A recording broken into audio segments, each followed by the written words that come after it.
आपल्याला UPSCमध्ये जो काही सेकंड पेपर आहे त्यामध्ये बाबुराव बागुलांची कथा असेल किंवा शिळान अधिक 8 कथा हा कथासंग्रह असेल अभ्यासाला आहे बघा. त्या अनुषंगानं कथा हा महत्त्वाचा फॉर्म आहे. मग त्याचा इतिहास देखील महत्त्वाचाच आपल्याला त्या अनुषंगानं आहे बघा.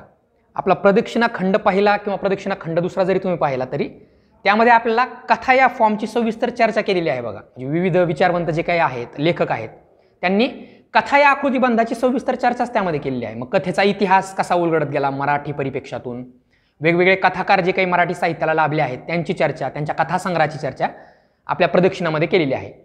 आज आपण नवकथाकार अरविंद गोखले जे काही आहेत त्यांच्या कथेविषयी थोडक्यात बघणार आहोत बघा. त्या अनुषंगानं मराठी साहित्याच्या इतिहासामध्ये महत्त्वाचंच असणार ते नाव आहे.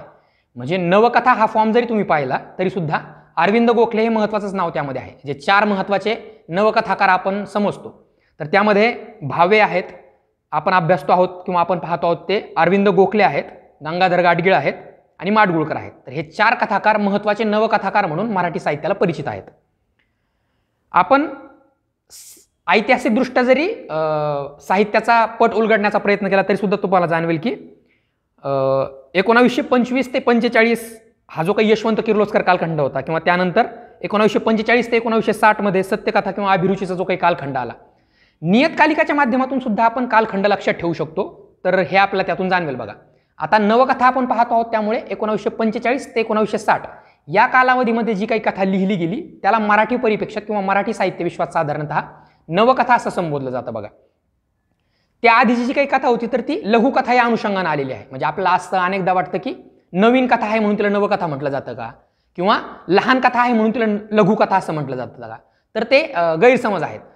विशिष्ट कालावधीमध्ये ज्या काही कथा लिहिल्या गेल्या तर त्या कालावधीनुसारच त्या कथांना लघुकथा किंवा नवकथा असं साधारणतः म्हटलं जातं. आणि मी जर सुरुवातीला सांगितलं की 1945 ते 1960 या कालावधीमध्ये जे काही लिखाण झालं किंवा ज्या काही कथा लिहिल्या गेल्या त्यांना साधारणतः मराठी परिप्रेक्षामध्ये नवकथा असं संबोधलं जातं. मग कथा या फॉर्मची जरी आपण चर्चा केली तरी सुद्धा आपल्याला जाणवेल की कथा ही कहाणीपेक्षा कशी वेगळी आहे किंवा गोष्टीपेक्षा कशी वेगळी आहे. हल्लीच्या काळामध्ये किंवा सध्या आपण स्टोरी हा सुद्धा सहज शब्द वापरून त्यामध्ये टाकतो की स्टोरी ही सुद्धा कथाच आहे किंवा त्या अनुषंगाने तो शब्द यायला लागतो. तर कथा असेल, कहाणी असेल किंवा गोष्ट असेल या कशा एकमेकांपेक्षा वेगळ्या आहेत तर याची सुद्धा आपण वाङ्मयीन चर्चा त्या अनुषंगाने किंवा कथेचा इतिहास पाहताना नक्कीच करू शकतो. आता कथा या फॉर्मची जेव्हा आपण चर्चा करू तेव्हा आपल्याला सहज जाणवतं की कथेचा इतिहास जेव्हा आपण पाहतो किंवा कथेचा फॉर्म आपण जेव्हा पाहतो तेव्हा आपल्याला जाणवतं की कथेचा अवकाश हा चिंचोळा असतो का आणि ती वेगानं शेवटाकडे झेपावते का. तर कथेचे हे जे काही वेगळे वैशिष्ट्य आहेत तर ते सुद्धा आपल्याला त्या अनुषंगानं अरविंद गोखले यांची कथा अभ्यासत असताना किंवा अरविंद गोखले हे कथाकार नवकथाकार अभ्यासत असताना महत्त्वाचीच ती देखील चर्चा आहे बघा. आता नवकथेचा विषय जरी आपण पाहिला अरविंद गोखले यांच्या माध्यमातून किंवा त्यांची चर्चा करत असताना तरी सुद्धा आपल्याला जाणवेल की वास्तववादी दृष्टिकोनच नवकथेनं स्वीकारलेला आहे आणि बदललेली तंत्रविषयक जी काही कल्पना आहे तर त्या अनुषंगाने देखील नवकथेची चर्चा आपण नक्कीच करू शकतो. म्हणजे अगदी तुम्ही प्रदक्षिणा खंड जरी वाचले तरी सुद्धा तुम्हाला जाणवेल की वास्तववादी दृष्टिकोन असेल किंवा बदललेली तंत्रविषयक कल्पना असेल तर या अनुषंगानेच नवकथेची चर्चा अनेक विचारवंतांनी देखील खंड 1 आणि खंड 2 मध्ये केलेली आपल्याला आढळते. आपण अरविंद गोखले यांचा जे विषय जरी चर्चा केली तरी आपल्याला जाणवेल की 19 फेब्रुवारी 1919 साली त्यांचा जन्म आहे बघा इस्लामपूर येथे सांगली जिल्ह्यातला. आणि त्यानंतर त्यांनी संपूर्ण त्यांच्या कालखंडात लिहिलेले एकूण 25 स्वतंत्र कथासंग्रह त्यांचे प्रसिद्ध आहेत. मग त्यामध्ये नजराणा नावाचा महत्त्वाचा कथासंग्रह आहे 44 सालचा, जन्मखुणा आहे, उन्मेष आहे, तनुजा आहे, माहेर नावाचा कथासंग्रह आहे, मिलन आहे, दागिना आहे. तर यांसारखे विविध 25 स्वतंत्र कथासंग्रह अरविंद गोखले यांच्या नावावर आहेत बघा. त्यामुळं एक मोठा पट कथेचा अवकाश त्यांचा असल्यामुळं किंवा मोठा विस्तीर्ण पट ते कवेत घेत असल्या कारणामुळं महत्त्वाचेच नवकथाकार मराठी साहित्यामध्ये किंवा मराठी साहित्याच्या इतिहासामध्ये आहेत बघा. आपण कथेचा इतिहास जेव्हा बघतो तेव्हा समकालीन जी काही परिस्थिती आहे ती सुद्धा आपल्याला लक्षात घ्यायला लागते. म्हणजे एखाद्या कथेमध्ये किंवा एखाद्या वाङ्मय प्रकारामध्ये जेव्हा ट्रान्झिशन यायला लागतं ते ट्रान्झिशन असंच आलेलं नसतं. समकालाची परिस्थिती देखील त्याला महत्त्वाची असते. म्हणजे गोखले ज्यावेळी लिहितात त्यावेळी चले जाओ आंदोलन जे काही आहे 42 सालचं किंवा दुसऱ्या महायुद्धाचा जो काही संपूर्ण पट आहे तर त्यानंतरचं झालेलं लिखाण असेल तर त्या अनुषंगानं इतिहासाची एक वेगळी पार्श्वभूमी देखील कथेला लाभली असल्यामुळं अरविंद गोखले यांच्या कथेमध्ये ते वेगळेपण आपल्याला नक्कीच जाणवायला लागतं बघा. म्हणजे तुम्ही अगदी एखादं गाईड जरी अरविंद गोखले यांच्या कथेचं पाहिलं तरी सुद्धा तुम्हाला जाणवेल की काय प्रकारचा वेगळेपणा त्यांच्या कथेमध्ये आहे. म्हणजे असं इथं दिलेलं आहे की सन 1945च्या आसपास मराठी लघुकथेतील बदललेल्या मूल्यांची कल्पना अधिक स्पष्टपणे येऊ लागली. आशय व अभिव्यक्ती या दोन्ही दृष्टीने मराठी कथा नव्या दिशेने वाटचाल करू लागली. म्हणजे अगदी अरविंद गोखले यांची कथा जरी तुम्ही पाहिली तरी सुद्धा तुम्हाला जाणवेल की गोखले अगदी शांतपणे एखाद्या कथेचं वर्णन करायला लागतात. म्हणजे त्यांच्या कथेमधल्या नायिका जरी तुम्ही पाहिल्या, त्यांच्या कथेमधले नायक जरी पाहिले, त्याची सामाजिक पार्श्वभूमी जरी पाहिली तरी सुद्धा तुम्हाला जाणवेल की अगदी वस्तीपासनं तर ऑफिसपर्यंतचा जो काही संपूर्ण विस्तीर्ण पट आहे, सामाजिक पट आहे, तर तो कवेत घेण्याचं कामच अरविंद गोखले हे नवकथाकार करतात बघा. त्या अनुषंगानं महत्त्वाचेच ते कथाकार आहेत आपल्याला.